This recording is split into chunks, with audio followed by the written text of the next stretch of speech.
Our hearts beat to the city streets. We began to feel the fire.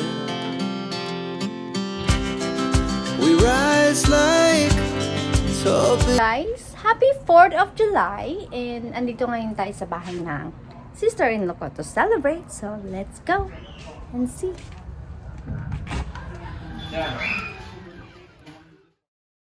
Hello mga kaabangers! Welcome to my another video, and today we are celebrating Independence Day dito sa United States. And andito tayo again sa bahay ng sister-in-law ko. And yung una yung nakita, pamangkin ko yon, si Jaden.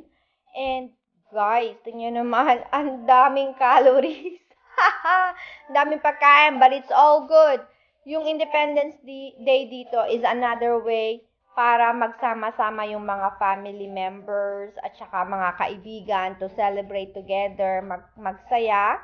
So, ayan, makikita nyo naman, tingnan nyo mga bata, inumpisahan na nilang kasiyahan together with their dancing moves. Siyempre, ang pasimuno, walang iba, kundi yung aking Junakis. Yan po. At nandito din naman sa labas ang ating Master Chef. Walang iba, kundi si Lolo Seth. Yan po ang aking father-in-law. Asawa po. Ayan po ang ama ng aking butihing asawa. Nagluluto siya na burger. Of course, kung naandyan ang aking father-in-law, si Papa, hindi mawawala. Si Mama. Yan ang aking si Mama, si Madam. Diba, nakita nyo? Nasulyapan nyo ba ang aking pamangkin? Ayun yung isang anak ng sister-in-law ko, si Jordan. Kita nyo naman guys, paputok pa lang, napakadami. Okay? Parang New Year's lang ang peg dito. Sarap. Napapakain na naman ako. Gosh. Okay. It's alright. Kailangan nating matikman yan lahat. Okay? Ang dami. Masarap. Maraming matamis. So, again guys, dito, medyo maraming bisita yung sister-in-law ko. I didn't expect. Hindi ko sila ganun kakilala, pero I've always seen them. So, mga kaibigan niya yun. Tapos, yung asawa ko, meron din siyang friend dito na sinama kasama yung mga bata. So, dito sa labas, dito kami magpapaputok. Normally, it's hard na magpaputok dito kasi medyo bawal-bawal. Pero, today, I think they're allowed or we are allowed. And it's a good thing na meron kaming open space. So, ayan.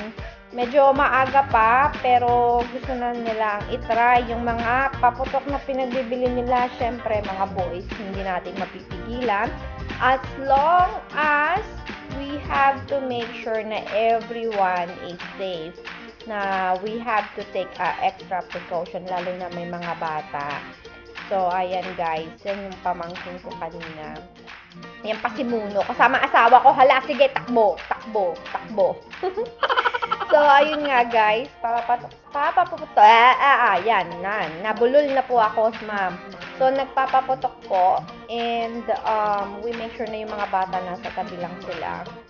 So, meron kaming mga malalaking paputok, pero iniintay namin yung magdilim para mas maganda. Ayan. Yung anak ko nasa loob, ako siya sa paputok. So, hindi ko na sinama dito sa labas. Sabi ko, kulay blue at saka kulay red. Bakit kulay ano yan? Pang inihaw yung kulay.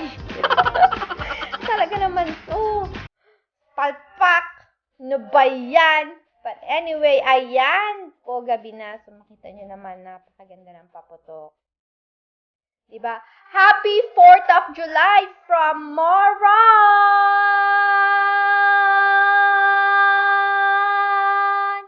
O, diba? Ang haba nun. Yan. Ang ganda nila, diba?